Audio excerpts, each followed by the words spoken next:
All right, so it's almost time. And hello, everyone. You know, it's always good to see so many curious minds. And today we have got an overwhelming response as we were discussing a while ago. And today, we have so many curious minds joining us today from innovators experimenting with ideas to entrepreneurs building new solutions and to leaders. Right? You see them on the screen, leaders who are shaping the future. We have all it here. And so, welcome to Open Innovator Knowledge Session, as we call it, where we bring together real experiences, practical insights, and lessons that matter the most, right? And today we'll explore a topic that touches every innovator, creator, and problem solver. The topic that we'll be discussing today is how to fail fast and learn faster. Actually, our theme today is fail fast, learn faster. And we received a lot of overwhelming response around the topic because this might sound simple, but let me tell you, fail fast, learn faster. It's the DNA of innovation. You know, Nearly 90% of startups fail. Yes, that's a big number. And I was reading this Harvard Business Review. According to Harvard Business Review, 90% of the startup fail because, here's a catch. Many don't fail because the idea was bad. They fail because they didn't learn fast enough, right? I repeat, because they didn't learn fast enough. In other words, it's not the failure itself alone that's fatal. It's also the, how do you say it? It's also the slow feedback loop, right? And look at some of the biggest innovators. I was just going through some of the biggest innovators of our times. Airbnb's founder was rejected 7 times, right, by investors. That's a big number. And James Dyson, right, built around 5,000, over 5,000 prototypes before getting it right with their flagship product. And SpaceX, right, SpaceX rockets exploded live on global television before making history. So these are some of the things that encourages us, motivates us to, and that's what led us to, this topic today. And here's the fun part: failure is universal. Whether you are a startup founder, a scientist, or even a parent trying to make a pancake on a Sunday morning, the first attempt really works out, right? And but what sets innovators apart is not avoiding failure; it's the speed and courage with which they adapt and move forward, right? And so, as we dive into this conversation, I would like you to hold on to one thought. It is a very important thought. What if failure wasn't the opposite of success, but the process of success itself? It is an important question that you'll take during the discussion. And to unpack this, unpack the topic of the day, we have with us some amazing lineup of speakers who have not just studied this mindset, but actually lived it, practiced it, and taught it. And over the next 1 hour or so, we'll hear stories of bold risk, fast pivots, and the powerful lessons hidden behind the word failure. So to help us unpack this topic, we have an exciting lineup of speakers with us today. In fact, today we have our very own League of Innovators, superheroes as we call them. And superheroes, not of fiction, as you will see on screen shortly, but of ideas, action, and impact. Each one of them has turned challenges into opportunities and failures into lessons. So, all right, there you have it. Let's meet our heroes for today. First up, we have Mehdi, a mentor, startup advisor, and serial innovator who has guided numerous ventures today and through the tricky early stages where every failure is a lesson waiting to be learned. We also have for joining us from the world of global academics, we have Professor Dr. Lucy, whose work span internationally, higher education and digital campus strategy. She brings a unique perspective on how institutions can embrace experimentation. We also have, all right, so right now on the screen, we have Mehdi and Bilal Riyad, a product technology leader and deep expertise in SaaS, AI, and automation. You can see our AI avatars made by our team. Can we have Dr. Dina now? Dr. Dina on the screen, please. There you have it. So an academic leader and public health expert, Dr. Dina, who has spent over 15 years creating programs, initiatives that empower students, communities, and organizations. Perfect, perfect. And you know what? To everyone who has joined us today, together they will help us explore what it really means to fail fast, learn faster, and use failure as springboard for innovation. So welcome everyone. Welcome to today's session. We'll dive right in. And also, we also have an innovator in the house. We have Puneet, who is joining us from India.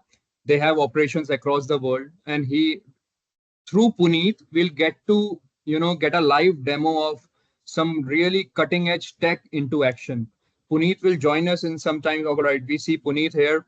Puneet, we'll wait for your demo, right? An exciting demo of what AI can actually do, how AI can not only save cost, but improve efficiency, not just AI, but the advanced form of AI, agentic AI, right? So let's dive right in. We'll start with a discussion. Failure is often called the best teacher, but also arguably the hardest one to learn from. Right? In the world of innovation, where we all belong, this concept becomes even more critical. So to set the stage, I want to start with a simple question, a very simple question from your perspective. What does failing fast really means in the context of innovation? Dina, let's start with you with your, extensive experience. We have gone through your LinkedIn profile, pretty decorated profile. So let me ask you straight on with your extensive experience in academia and public health initiatives. How do you see failing fast playing out in practice? Well, first of all, thank you, everybody. It is 3:30 p.m., 3:37 p.m. in Abu Dhabi. So good afternoon. And I can see people from different parts of the world. Good afternoon, good morning, and good evening. Yes, so my name is Dr. Dina Al-Souri, and I've been in higher education for the past 16 years. I am a biologist by training, but I've developed a lot of passion to public health, and I love working with students. I'm a researcher, and also I have a admin role as a chair, department chair in my university. And so when you say about when we talk about failure, it's funny, even when I got the invitation, that's something we speak to our students about all the time, how it's not the end when people fail. And as a mother myself of teenage boys, I see the disappointment with young people. Any little any little step that does not work out, or they see it as something, as a setback, they call it a failure, and that's the definition we need to change. Failure is not a mistake. I don't see it as a mistake. A lot of people see failures as mistakes. So we need to delete that from our dictionary. Failures are not mistakes. In my opinion, failure is little experiments that we do. And I'm hoping these experiments are low risk that we do. And sometimes it doesn't work, right? And so we need to learn from that. What didn't, and the faster we understand what didn't work, the faster we can fix it, and the less energy will be drained. And so from that lesson, we need to embrace a culture of mini failures, actually. I believe if someone did not fail or experience failure as a student, as a child, as an adult, as a professional, they'll never be able to succeed in life. So the term failure is not a setback. It's nothing to be ashamed of. It's something that prepares you for real success in every part of your life, whether a student or a professional. And later on throughout the discussion, I'll give more solid examples with students and myself where I've truly failed, but I came out much better after that. These are my 2 cents. I think there's no, what a perfect start. In fact, I can fully resonate with you, Dr. Dina. In fact, I also quite early in my career, I also learned one thing that, whatever you work on, either it is your goal, either it is your project or task, there are only two outcomes. Either you win or you learn. There is nothing called as failure. Like you rightly said, right? There are only learnings. And also the second point that I really like that you talked about is failure is learning is directly proportional to risk, right? The higher risk you take, the higher rewards you get. But yes, you need to, balance it out. Thank you. Thank you for that opening note. And Mehdi, turning to you now, having, guided numerous startups by now, I believe, and innovators, of course. How do you interpret failing fast, and how do you help teams use failure as a stepping stone? Lovely, lovely, Naman. So first of all, I would like to thank you for this amazing panel discussion. And it's my pleasure to be here with all of you.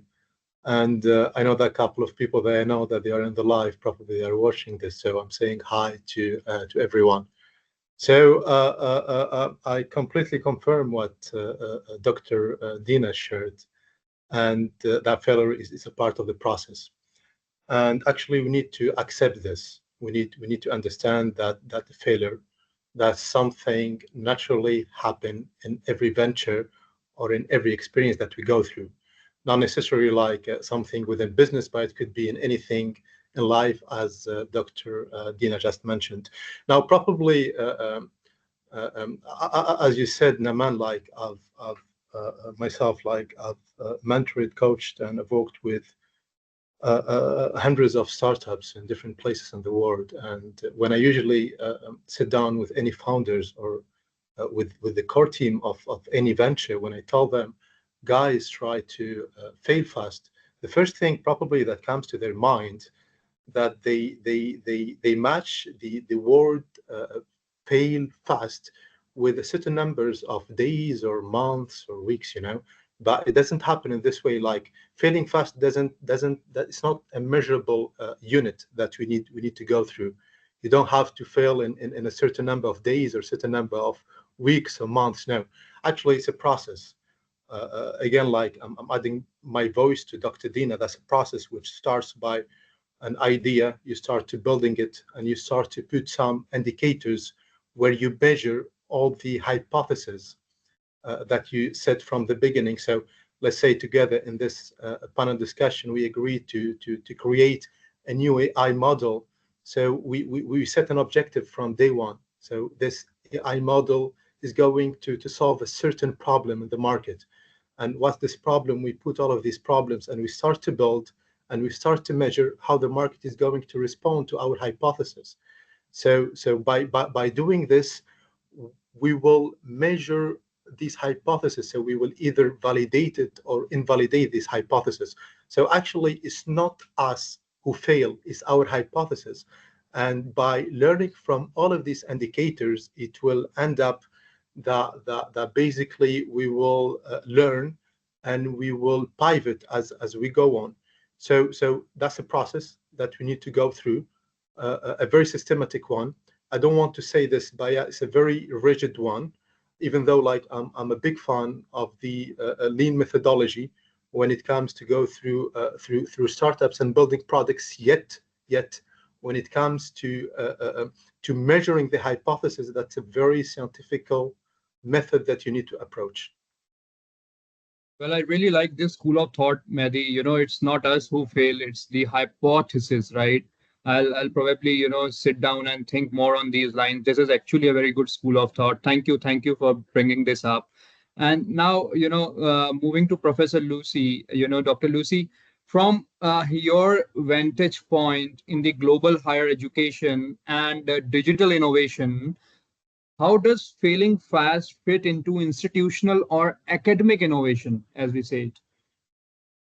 Well, first of all, thank you very much, Nanam and Open Innovator, for inviting me. It's my great pleasure to share some of the thoughts with our great panelists. So I really like the word, and when you introduced us as a great leader in shaping the future, and I thought perhaps it's not us, it's all our audience participating in this today's session, and they are the future, and I'm sure they will be the successful entrepreneur or innovator to shape the future.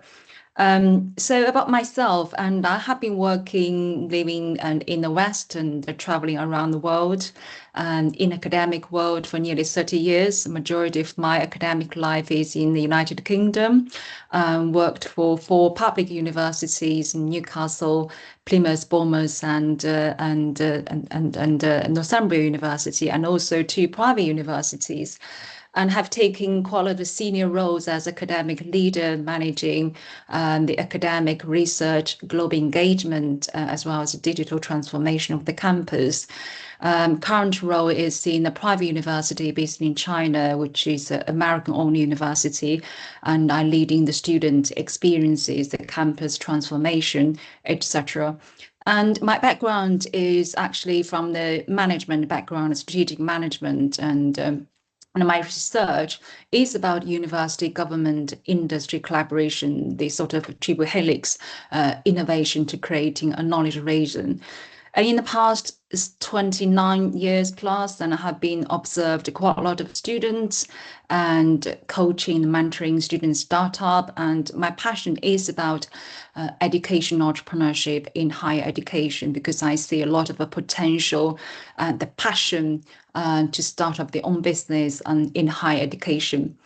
But back to the topic, the feel fast and learn fast, and I think from listening to the panelist, the interpretation, Dina and Mahdi, so I can't agree more than what you've just mentioned. That it's not about a failure; it's about learning. It is a process, and perhaps we just need to re-examine about the feel fast. Certainly it's not the speed, and we don't want to, any people want to start up their own business to fail as quick as possible, and that's certainly not the purpose. But we also don't want to encourage reckless failure. So every failure will mean something, and you need to learn from it, and I think it is a process, it's inevitable, and that's the cost of learning. And so another way, and I think I quite like to linking with Mahdi that you just mentioned about the justification or slightly adjust the assumption if you fail, and it might be your methodology is wrong, might be you didn't predict the market and etc. But I come from the strategic management background. I have been teaching an MBA, executive MBA, but I would put in the strategic management concept, and I think it's all about strategic positioning. And where do you position yourself in the current market? And that position is very important because that needs to be based upon the internal and external analysis. So you need to understand your strengths, your product, your service, whatever you want to do, what value that you ought to create for your potential or you think your assumed potential customers. I think that positioning is quite important. But I think ultimately, innovator require an entrepreneurship mindset. And I think the panel will have a lot of thoughts about what this entrepreneurship mindset means. But from my experiences that, working in higher education, I think that means passion, persistence, and perseverance. Of course, unsuccessful can be very upsetting, but passion will keep it going, and the spirit of the persistence as well. So ultimately, I mean, there are many people with passion who get into the startup, but when encountering the failure or unsuccessful situation, and then they feel down. And I think the real innovator really need to have a passion, a big vision to drive it going, and then they won't stuck with kind of a technical failure or wrong capture of the customer, etc. And they will try many other different means. The failure will tell you what don't work, and it is those process which leads to the end which will work at the end. So just my quick reflection. So that's an interesting reflection, I would say, and an interesting take. And the three P's that you gave all of us: passion, persistence, and perseverance, right? So that's an interesting take. And with this, I think all of us resonated on the same thing, that failure is actually learning in disguise, right?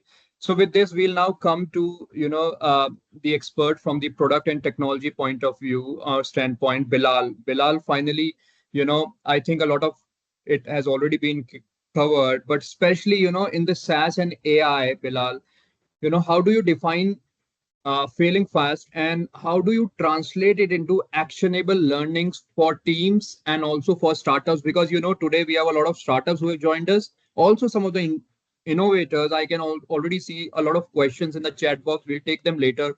But Bilal, from your standpoint, from your expertise, how do you define failing fast? Absolutely, and thank you for hosting us here tonight. I'm actually very passionate about this very topic.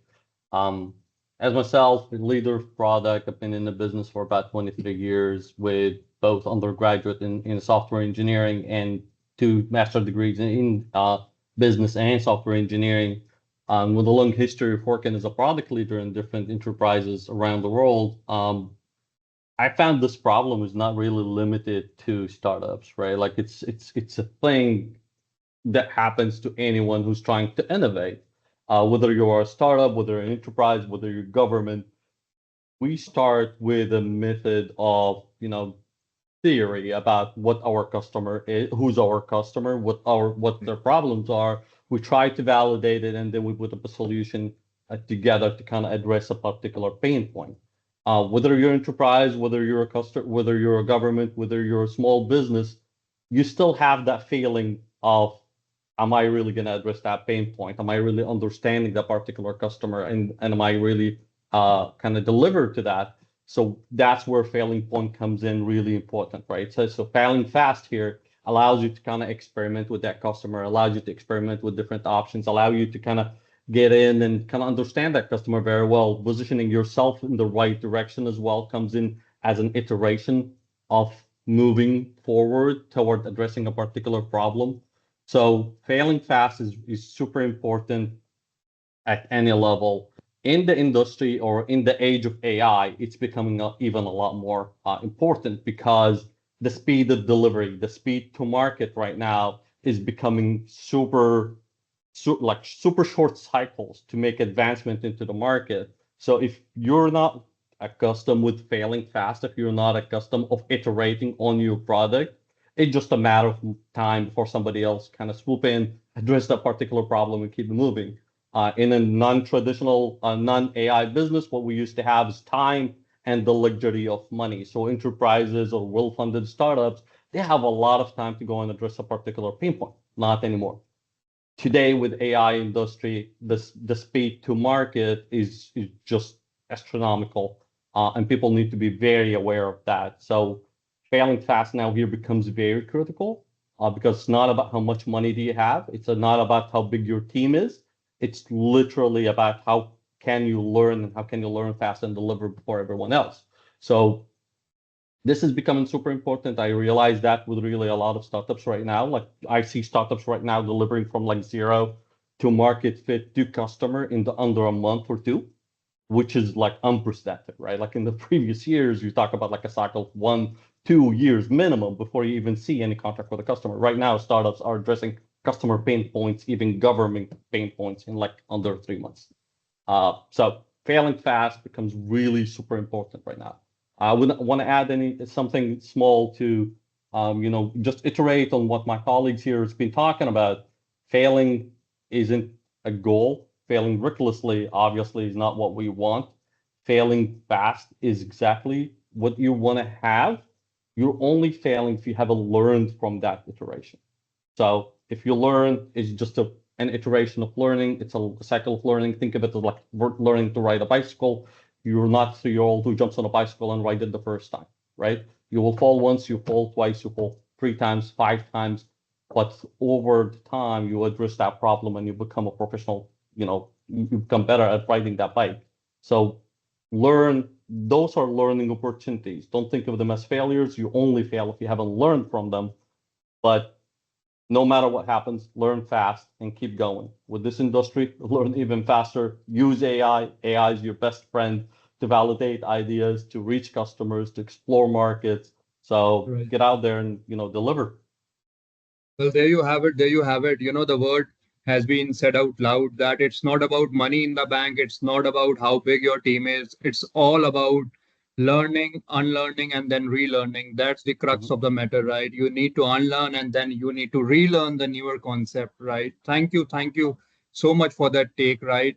And in fact, with this, we have come to an end of first round. And thank you all for sharing your perspective on what failing fast means in innovation.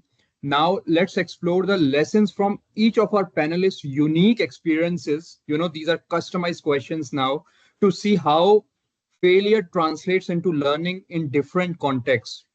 And Mehdi, let's start with you first. You have mentored and coached many startups across the ecosystem. So let me ask you straight, what is one common failure or misstep you see in early stage ventures, and how do you help founders turn it into a fast learning opportunity?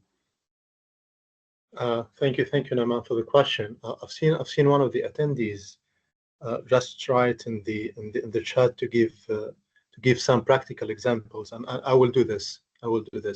So I've seen too many, as I said, too many ideas, companies, startup all around the globe, and always one of the biggest challenges that I'm facing when I'm sit down to these people is the emotional attachment to their product, to their solution.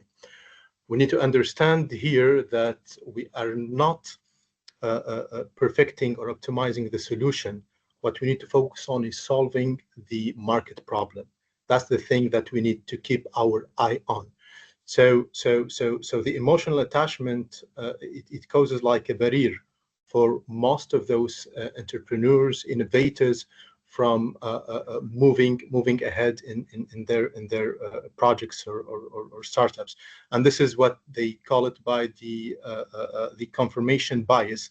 In this case, when I'm starting talking to them, okay, guys, focus on the problem rather than the solution. They start to mention the points, or to come back and to refer to the points that they believe in, because at this moment they are so attached to the products that they have. So I believe that they need to focus on the problem. That's the most important advice that I may give here. And probably at a certain time, like we go back to the first question that you've asked, when we said that you need to have some instrument and some measurements that you need to keep an eye on. So usually people that they go to trading, whether it's forex or stocks, they have a method which is like the stop loss metrics or stop loss method. So I believe even in whatever project that you are going through, we need to have this threshold.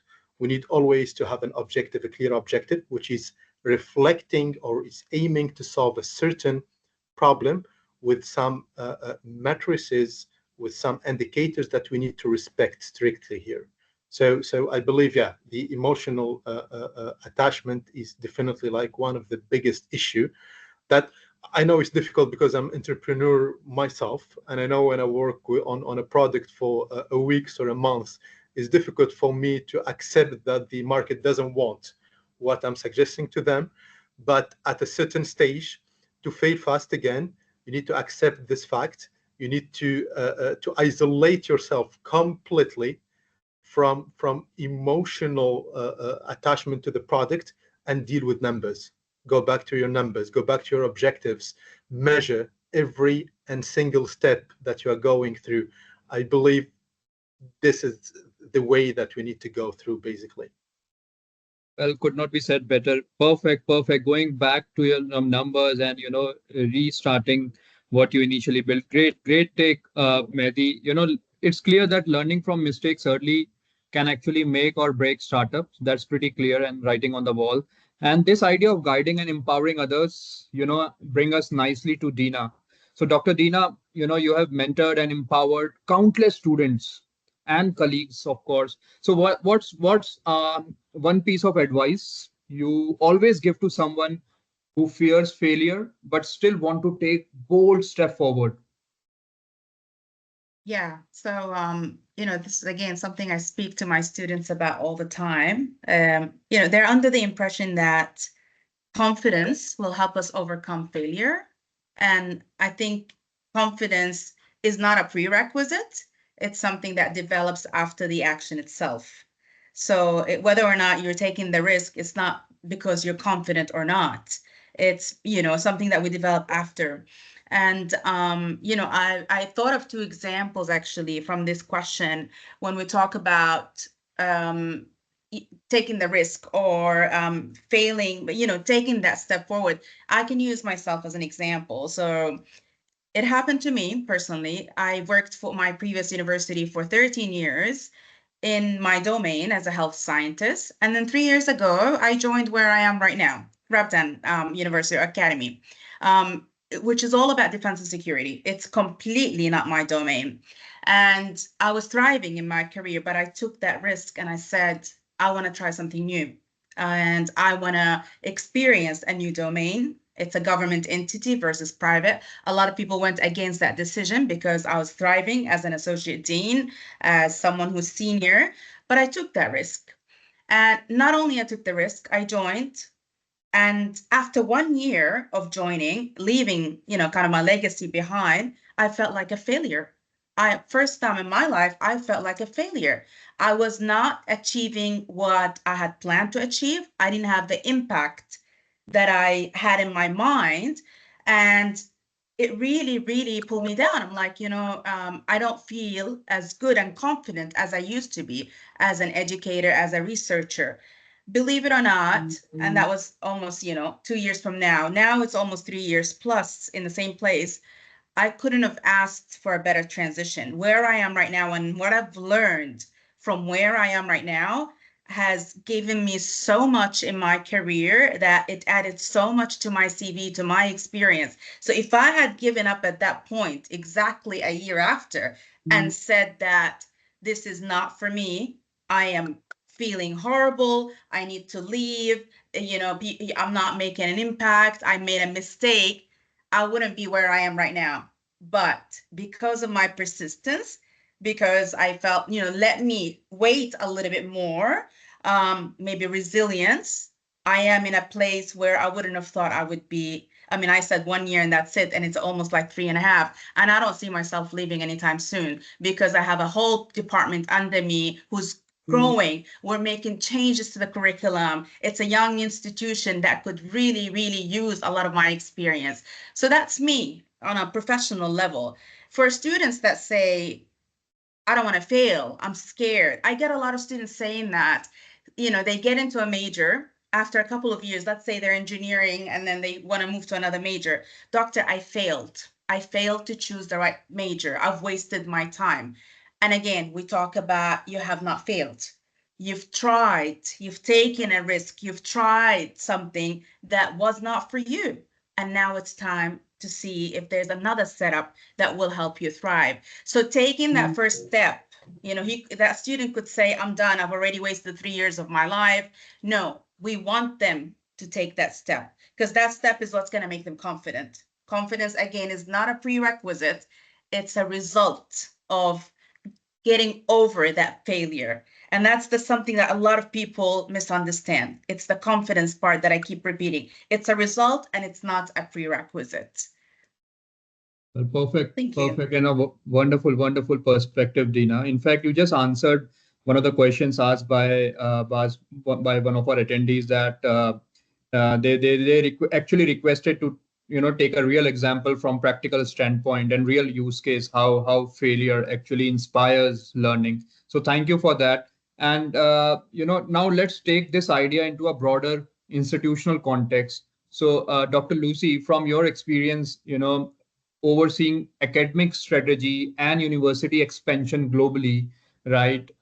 What practices or mindset shifts do you believe today's educational readers must adopt to move faster and fail smartly in a rapidly changing world?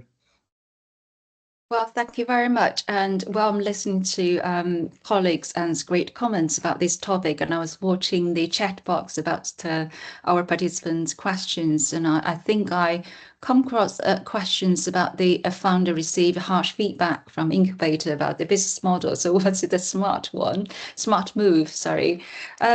Well, I think this is reality, and you're not going to get your ideas to be liked by everyone.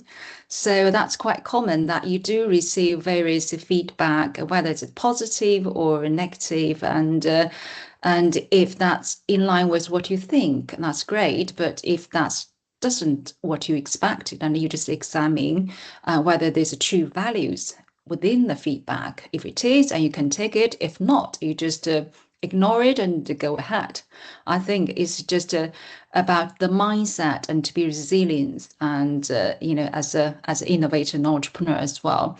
But back to my experiences, I worked in higher education. It's it's a great platform, I would say, to experiment a lot innovation or entrepreneur spirit or any technology as well. In my entire academic life, I've gone through the transformational change in different institutions by introducing new technology to try to improve the efficiency of the professional services, the teaching and learning, introduce various softwares to enhance the student experiences.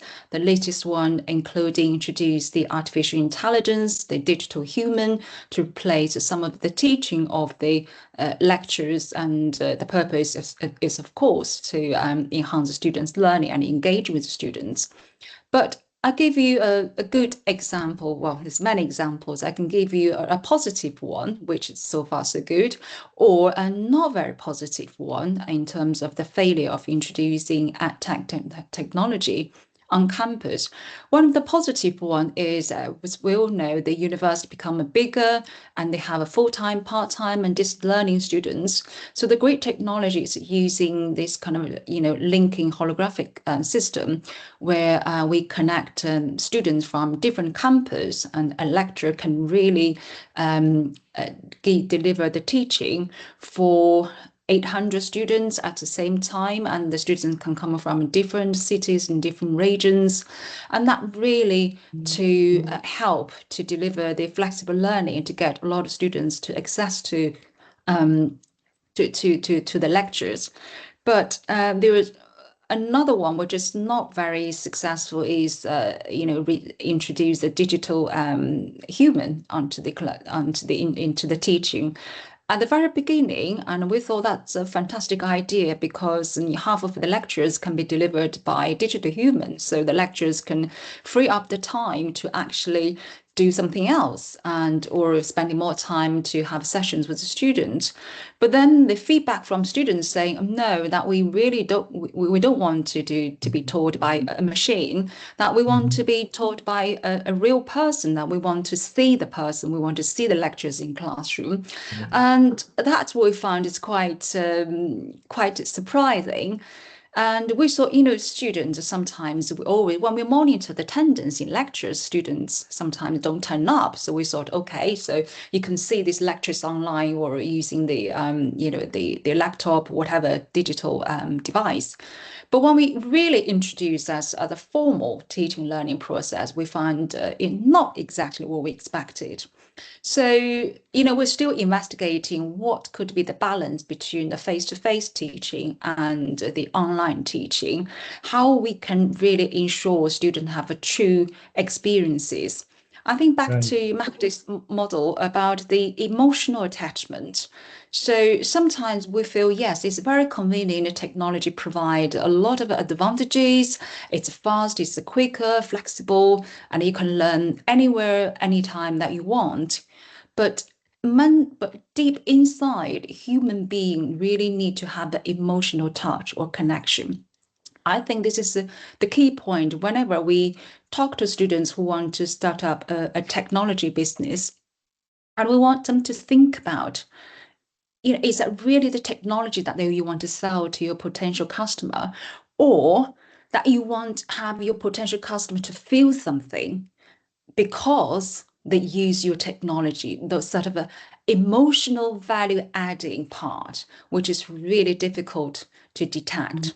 So there's many technology, companies are selling, their product to universities. But once it's introduced to the system, and you would find that actually there are a lot of problems and staff resisted, and the process doesn't configure with the technology. So a lot of problems exist. So one advice to whoever have brilliant, fantastic ideas, great inventor or innovator with a great, fantastic product. If you want to sell your technology to a potential organization or customers, thinking about the context in which the technology is applied, I think that's great. And my final point, and I think in terms of leading, particularly in the context of a failure or learning, is even though that you are inventor and you are startup, you are on your own to start up your own business, you are still a leader. you leading yourself to move on. And if you are successful, you have a team, and you will start to learn to manage the team. It's not about doing everything on your own. It's about connecting. It's about linking resources. It's about to empower your team to do, and based upon your great vision. Right, right. Well said. Thank you, Dr. Lucy. I think by now one thing is pretty clear, that the principles of failing fast and learning faster not just apply to startups alone, but to the entire institutions shaping the future generations. Right. And finally, Bilal, bringing us back to the startups and product space, right? As a mentor, as an advisor, as someone who has seen it all, which mistakes around experimentation or iteration do you see, Bilal, founders repeatedly make, and what would you advise them to do differently to learn faster? Because I see a lot of questions that we'll take in a short while, but Bilal, over to you. Yep, that's actually a great question. Is when you fail fast, when do you know that you failed? Right. That's important to realize. At what point did you fail? Biggest mistake that I see with startups, and it's a common human behavior. I mean, when you start a startup, you start it with a passion, right? Like you want to solve a particular problem. You usually like in love with the idea. You think you know your customer very well, and you go in, and then your first shock is like the customer is saying, "Why do I need your product? Why should I be paying you any money?" Right? And then you go back and it's a big shock to you. So the first thing that I feel like it's a mistake with startup founders is they have not left their ego at home. The ego, it's an ego-free environment. It's a learning environment. You're trying to validate your ideas. You're not trying to impose your ideas on somebody else. So leave your ego at home. You're a great person if you know how to learn. It's not about what you think it is. It's what the customer wants to feel it is. The second mistake that I feel like startups don't really address when it comes to working in the real, in the field, is they feel that they're looking for their own success. And I feel like that's a big pitfall for them. What you're looking for is your customer success. You're trying to enable somebody using your tools and system to become a successful person in their field. So if you provide a healthcare system, you're trying to make doctors and nurses successful. If you're providing an education system, you're trying to make educators and students successful. Look for their success and contribute to it, right?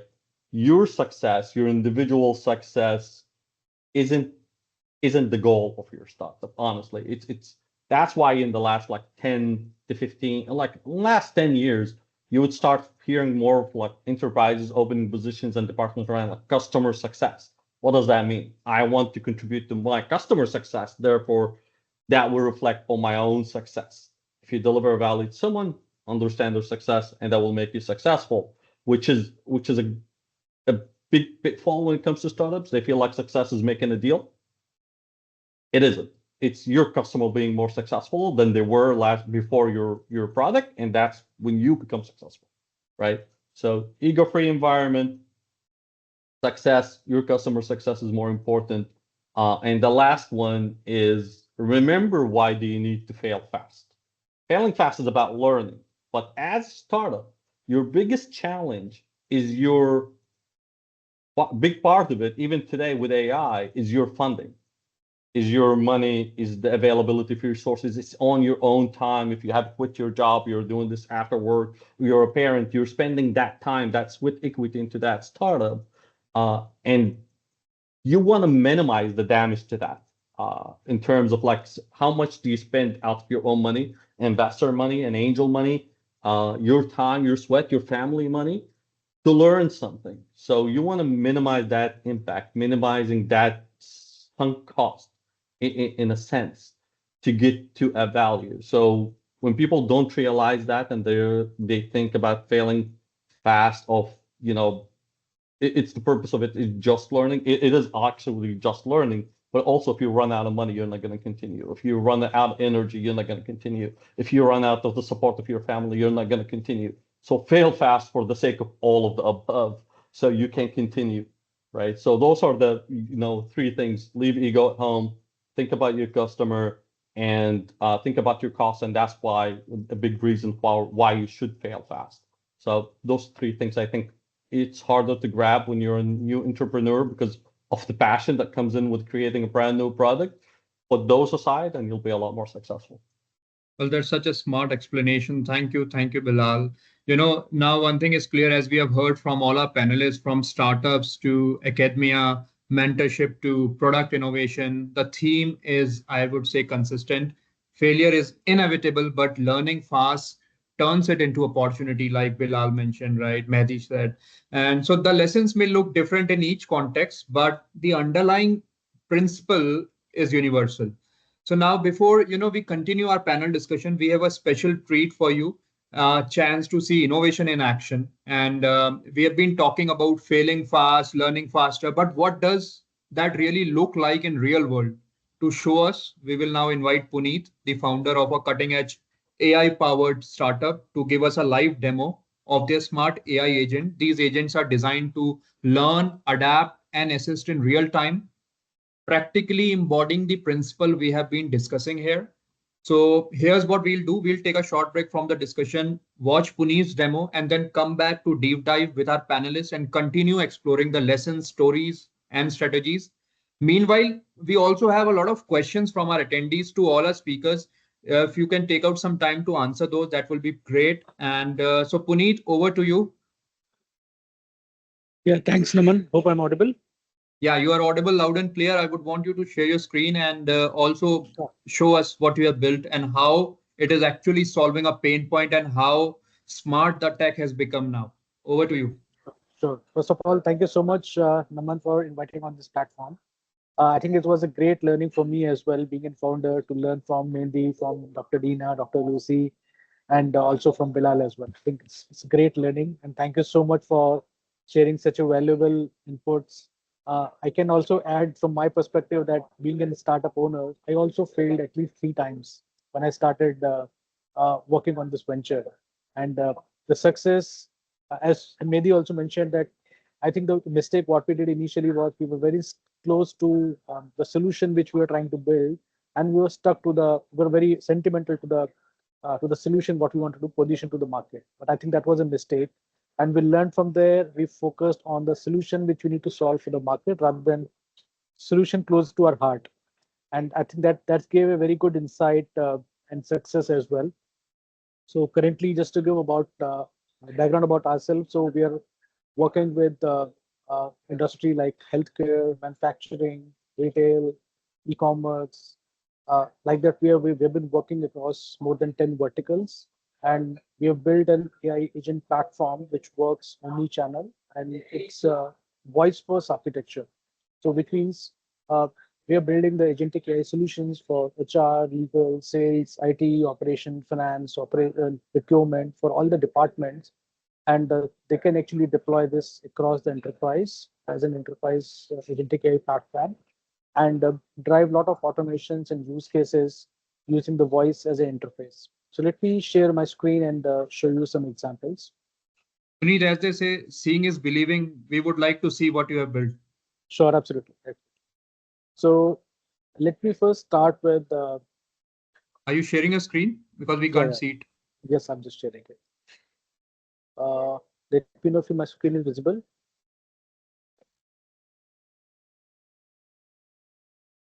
Yes, we can see it now. Yes. Okay. So this is first agent which we built for one of the manufacturing company, which is into automobile manufacturing. And what they wanted to understand is how predictive maintenance can be done using the agentic AI platform. So this is the platform what we created for them. You can see there's a prompt on the top, and then there's a mic button, and then also there's a chat option here. And these are the areas what they wanted to have the automation for. So they have predictive maintenance. They want to see the performance reports, optimization, what kind of optimization and insights we can get it from the platform. Then how we can do the anomaly detection, how we can do the failure analysis, inventory management, performance metrics, asset management, maintenance scheduling, and also the user assistance and training. So these are the buckets what they have identified, and in each bucket, basically they have got the predictions coming in or the data coming in from the platform. So behind this, they have got data for last 5 years from their gathered from their IoT devices, which is stored in a dashboard. And from that five-year data, all this analysis is happening in the multi-agentic AI platform, multi-agentic architecture, and it is able to deliver the anomaly detection or mean time between failure analysis, predictive analysis, and also the maintenance tooling which they need to do. So this is one example which we have built for one of the clients. Similarly, if you see the another example, this is the Simply Scan application agent, which is made for a media company, wherein they basically need to scan the sentiment of the news coming across the country. So they're basically having 30 plus newspapers which they need to analyze on daily basis to understand what kind of sentiments happening in the news. Please, sorry And to this interrupt. Your voice is breaking, but right now we see this mother-son dashboard on the screen. Is it what you are talking about? one second, let me switch the tab. And also please show us how it works. I mean, you just spoke about some of the buckets, but we never saw how it works. Show us how it works, please. Sure. I would request rather you show us how it works. We'll understand how it works, but just show us.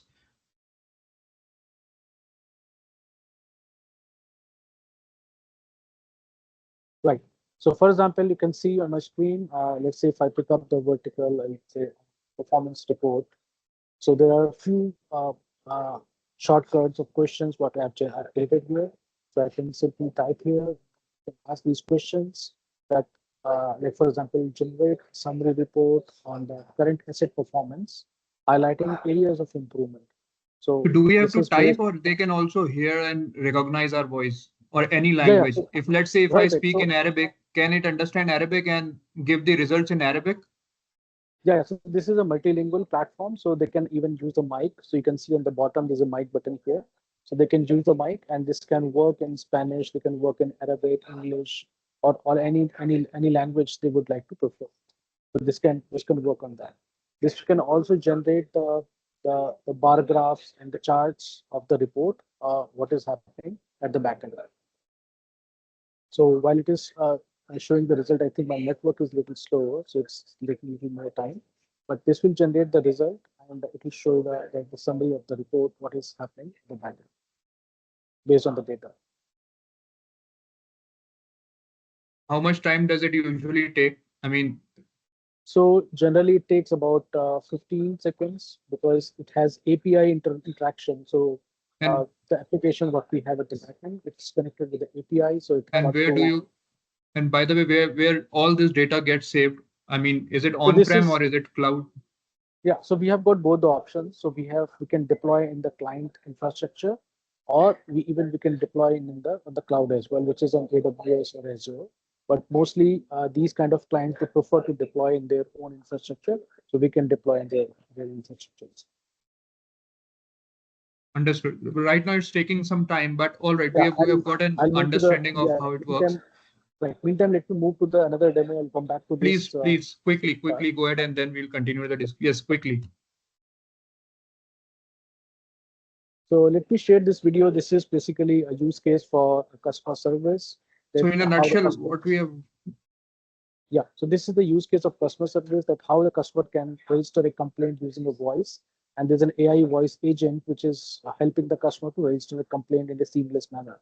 So there'll be some foreign language into this, but I believe that foreign language can be Arabic or English or any language for that. I'll just play this video first. I keep getting transferred. कोई agent help कर सकता Why है have क्या? to repeat my information again? I've already done this twice. I've been on hold for over 30 minutes now. Can I please speak to an agent? Recognize the scenario? You are not alone. Frustrating customer support conversations are more common than you expect. Long hold times, inaccurate information, delayed resolution, and hallucinating voice bots. Customer support shouldn't be so inefficient. Did you know On average, customers get transferred 2.6 times.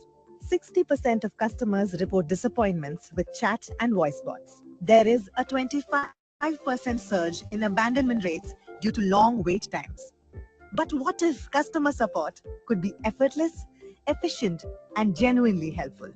Introducing AI LifeBOT. Trained on 90 million minutes of real human data, it is capable of human-like conversations, always operates at peak performance, reduces costs by up to 40%, has 100% data accuracy and recall, is outcome-driven, designed to complete tasks autonomously. Let's see it in action. This is Aditi from Nail It Co. How can I assist you today? Yes, I had actually received a damaged product yesterday. The nail polish I got is completely spilled. The bottles are fully broken. I want a refund for this now. I'm really sorry to hear about the damaged nail polish you received. I see you emailed us yesterday about a damaged nail polish. Are you talking about the same order ID number 3895? हाँ, उसी के बारे में बात कर रही हूँ मैं. मुझे बहुत अफसोस है कि आपको इस स्थिति का सामना करना पड़ा। क्या आप बता सकती हैं कि जब आपने प्रोडक्ट प्राप्त किया था, तब वह पहले से ही डैमेज था या इसे खोलने के बाद यह समस्या हुई? Yes, it already came damaged. I'm really sorry for the inconvenience. Let's resolve this right away. Before we proceed, we need to verify the damage. Could you please share images of the damaged nail polish? I'm sending you a WhatsApp message right now with instructions on the required images. Would you like to upload the pictures now or later? मैं अभी upload कर सकती हूँ, but मुझे कोई WhatsApp message receive नहीं हुआ है. Sorry for the inconvenience. I'll send the WhatsApp message with instructions again right away. Please let me know once you've received it and are ready to upload the images. हाँ, मुझे अब receive हो गया है. मैं इमेजेस अपलोड कर रही हूँ. Thank you for confirming. Take your time. I'm here on the line while you upload the images on WhatsApp. Let me know once you've uploaded them or if you need any help. हाँ, मैंने कर दिया है upload. Images मिल गई हैं. धन्यवाद. कृपया कुछ समय रुकें. हम उन्हें वेरीफाई कर रहे हैं. I've reviewed the images and I can see that the nail polish bottle is cracked and some product has leaked. I'm really sorry you received it in this condition. It's definitely not the experience we want for you. हम इसे सही बनाने के लिए एक replacement भेजना चाहेंगे. क्या यह आपके लिए ठीक रहेगा? नहीं यार, मुझे रिप्लेसमेंट नहीं चाहिए. I want a refund. Got it. Would you like me to go ahead and process your refund now? हाँ, अभी कर दीजिए process. Sure thing. Just to confirm, the refund will be credited to your UPI ID. Does that work for you? हाँ, that works. No problem. Your refund of rupees 629 has been processed and will be credited within the next 24 hours. Is there anything else I can assist you with today? No, that's it. Thank you so much. And just like that, another satisfied customer. With every interaction resolved quickly and personally. Fast, intelligent, and consistent human-like resolutions. Personalized interactions with context and sentiment awareness. Seamless Puneet, omni-channel experience. right. Smart So human one thing handoff I would like to, ask you to pause it and autonomous request. Right. So it talks about I'll already see a few claps and thumbs up. So it talks about a sentimental analysis, right? Just quickly, if you could just use the next 2 minutes to talk about what sentimental analysis actually means in today's digital world. And is AI smart enough to understand the sentiments, human-like sentiments? I mean, is it just, theoretical, or have you seen it in action actually? Sentimental analysis. Over to you, Puneet. Yeah, I think it's a great question, Naman. So previously, when AI was not that matured, I think it was more around yes or no, which means whether the customer is positive or negative. That's what we were able to analyze with the conversation. But after the AI is getting mature, I think it has become more relevant and more useful in terms of the insights perspective. So, for example, today when we talk about the customer's interaction, okay, hope I'm audible. Please be a bit loud. Okay.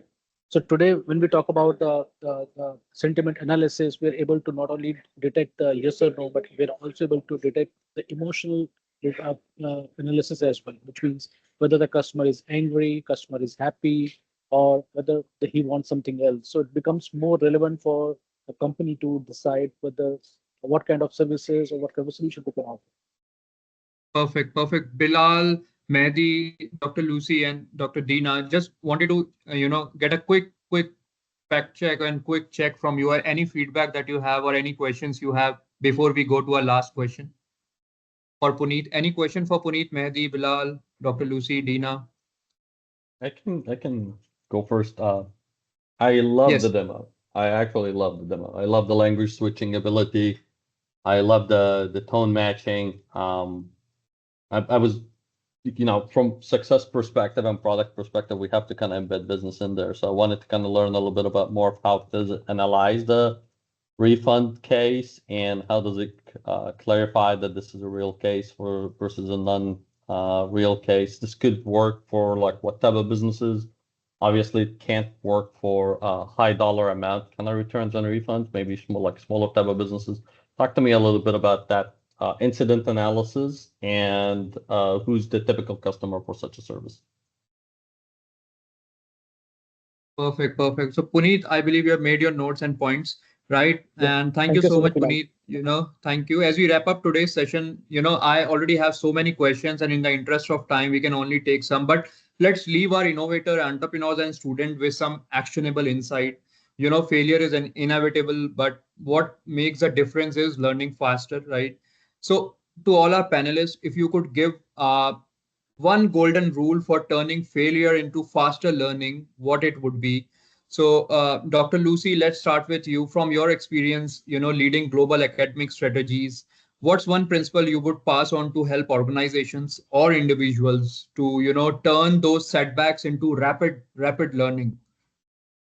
Well, thank you very much. And just to quickly pick up the questions from the chat box, and I think one of the audience and ask whether the university is going to apply for the AI assessment bank. And I think the answer in general is yes, but I think all the universities are now thinking about using AI in assessment with the cautious and how it will deliver the learning outcome. So just a very quick response to that question. But in terms of the final conclusion, and I think I've learned so much from the colleagues who talked about in different perspective and from practitioners' point of view, from academia, and thank you for Puneet to also demonstrate such a fantastic technology. But if one word that I would like to share with the current innovator, startup, or people who really want to go into the route of entrepreneurship, and I think from my experience, it's not just about the technology or the amazing ideas. And I think it's about the vision, what exactly that you're thinking about, create a vision in the long term for for the society, for the people who you want to serve. And I think you might sound is okay, well, I just want to make some money. I just want my product to sell. I just want to look at the profit loss account. That's in a short term might give you some satisfaction, but you will hear, the Harvard professors about the public lectures about living in a happy life. You will come to the stage where you will think about the meanings of creating an organization and the meaning creating a technology. And I was talking to one of my colleagues in Harvard, and actually he wrote a book recently. Unfortunately, that's in Chinese, but there were some YouTube conversations about the title is actually "The World is Your Textbook." So we often learn from your own experiences from the textbooks about how to start up. You learn from the MBA courses about, get strategic planning, monitors, financial. You have all the available tools. But when you put together, and it just like a magic, you never know what works, what doesn't work. So, and I think that the biggest I would say the word I would like to share with audience is learn from the world. The world is your textbook. To have a long vision and mission and to have a bigger dream. I'm currently working with United Nations Academic Impact Team, and the UNAI has over 2,000 universities around the world, and also the UNDP, United Nations Planning, sections about creating an innovation lab. The purpose of innovation lab is to support global young women talent. With no offense, and I think there are still a lot of women entrepreneurs in the world are having the disadvantages the situation. So the plan is to create an innovation lab to introduce a network of women entrepreneurs and successful leaders, and to introduce their experiences to the young talent who really want to embark their own business but without a starting point. So if anyone interested, and please feel free to contact me. There's another initiative that I have been working on is Elite Global English Corner, and this is a global a community where we connect university students on a regular basis, and to speak in English, but also the purpose is to encourage all the young talent or the university students to share their experiences, build global networks, and to inspire each other. So in short, and I think a big vision and a bigger dream, although that needs to be backed up with bold action and a deeper reflection. And finally, it is only the big vision which will link into sustainability, and it will create a value for society ultimately. And everyone wants to live in a happy life. So with that ending, so I conclude my notes. Thank you. Thank you, Lucy. Thank you, Dr. Lucy. I've made my notes: action followed by deeper reflections, right? So, Dr. Dina, listening to Lucy, it's clear how mindset, shapes learning. From your perspective, Dr. Dina, mentoring students and colleagues, what's the one thing or one key lesson you always emphasize to help convert failures into growth? Thank you, Naman. First of all, I learned so much because I don't know much about innovation, and I'm not an innovation leader. I'm just a boring academic. So thank you all for the panelists and the demo that I've seen. Maybe my message again is for students and youngsters in general, learners. I was writing down actually when you asked the question just to make it straightforward. Number one, don't ever wait to be ready. A lot of people don't fail because they're waiting for that perfect moment. There's no such thing as perfect moment in life. So waiting to be ready is actually just going to delay the failure and delay learning from that failure. Number two, in my opinion, also at every level of our life, treat every failure as a valuable lesson. And that's very important. Learn from these, a lot of people fail and that's it, they move on. I think you need to treat it as a valuable lesson. And with that, write down what went wrong. And that's what I do with my own team. So I have 38 professors reporting to me after every conference, every event, every workshop. Usually, it's a success and we're happy, we're celebrating, but we still sit down immediately, like the next day. I get everybody, all right, this is what went, what was perfect or what went, well, but what could we do better? Where did we fail? And so write down what went wrong and what you've learned, and obviously what you would do better differently next time. So learn from these failures. We don't just move on and say, oh, it's just another bump, it happened, life, it's life. No, so we learn, and so that we don't fall again into the same dip or failure. And last but not least, we don't want to see failure as a stopping point. It is a point that will help us grow. It will help us become more resilient. And I keep saying, if you haven't failed yet in life, you have not learned at all. Thank you very much for everybody's attention and for the lovely invitation, Naman and the entire group. I loved it, Dr. Dina. In fact, I just got a message from my team. That's a savage take. That's what they said. There is never a right time to start. There is never a right time to start, I believe. Don't wait for the perfect moment. Just start, right? So that's the writing on the wall. And now with that, we'll move to Bilal. So now, Bilal, you come and understand this innovation space quite well, right? You talk to a lot of startups. You have seen technology evolved over the years, right? AI being top of the town now.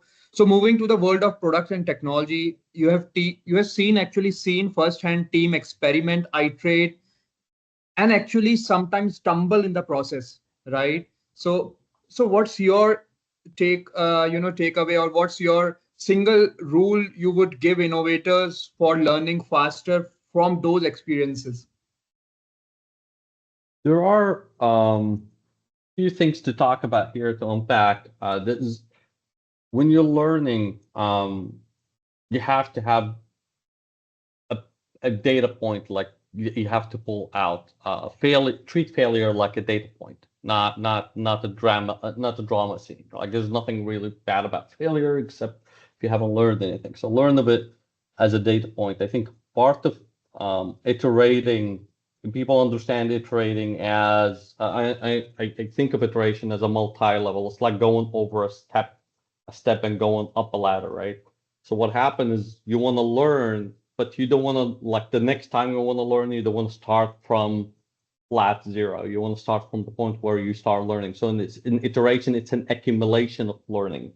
It's not a reset of learning. Mm-hmm. Every time you learn on top of what you learned before, and that gets you to the accumulation of knowledge to success eventually. So think of it as more like a ladder versus a separate tries of learning exercises, right? So think of it as like a ladder. I'm learning from 2 what I haven't learned from 1, learning from 3 what I haven't learned from 2, and the collection of learning gets you to success.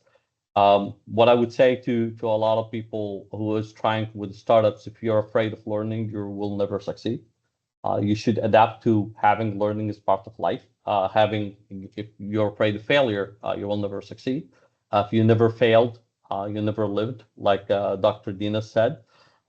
It's important to understand that knowledge doesn't come in, at once. It comes in small bites.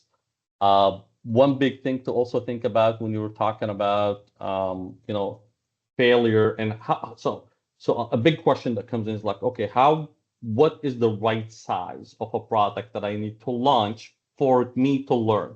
Right. And you see a lot of startups kind of trying to build a lot of features, a lot of things into their products to learn something. And my say to that, and I think that also answers the question that was on the chat, is just focus on small features, bite-sized features that gets you a learning point. And that's what you ship, and that's what you're willing to fail with. Don't build a huge product with tons of features, spend all your money, and try to learn something out of that, right? Be smart when you learn. Learn fast means spend very little. Be frugal with your implementation. Send a small package to a customer. Learn from a small feature. Learn iteratively. Don't try to learn everything at once, because that's super expensive and catastrophic if you fail. So those small bites, build small features, learn from them, get data points, and keep building will get you where you want to go. And that goes for startups, goes for enterprise, goes for literally anybody, even during life, right? Don't, try to learn all at once. Just make iterative moves. Well, that's some wise words, right? If you have not failed, you have not lived. Wow, right? We have noted it down. And with this, we'll now finally move to Mehdi. But before that, I've got a quick update from my team, a quick shout out, in fact. So our team thinks that Mehdi wins the award for the best dressed innovator today, right? Setting the bar high with that suit and tie. All right, give it up for Mehdi. Right. So yes, truly. All right, Mehdi. So finally coming back to the startup ecosystem, where failures often, are public and costly. So, so what's your golden rule for founders and innovators to turn those failures into faster, smarter learning? Lovely, Naman. So let's agree on the thing first of all. So first thing first. So as we said previously, and I repeat again, I need to stress on this, that people doesn't fail, but hypothesis does. So that's very important. And I totally agree with Bilal when he said that we need to jump to the market. Please jump to the market. and learn as you build, learn as you go. And the most important part is you need to learn how to speak with the market. And here I'm referring to your clients, to your partners, to your investor, whoever is with you. Talk to them and collect basically two things.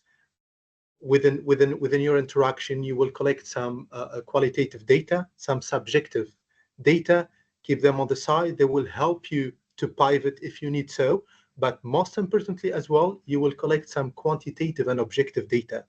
So you need to make sure for that purposes, you build a very strong OKRs, objective key results. You build a very smart ones that you need to keep track as you move on. If you don't have, it's like a sailor in the sea. If you don't have your OKRs, if you don't have these indicators, believe me, you will go nowhere. So we cannot discuss this.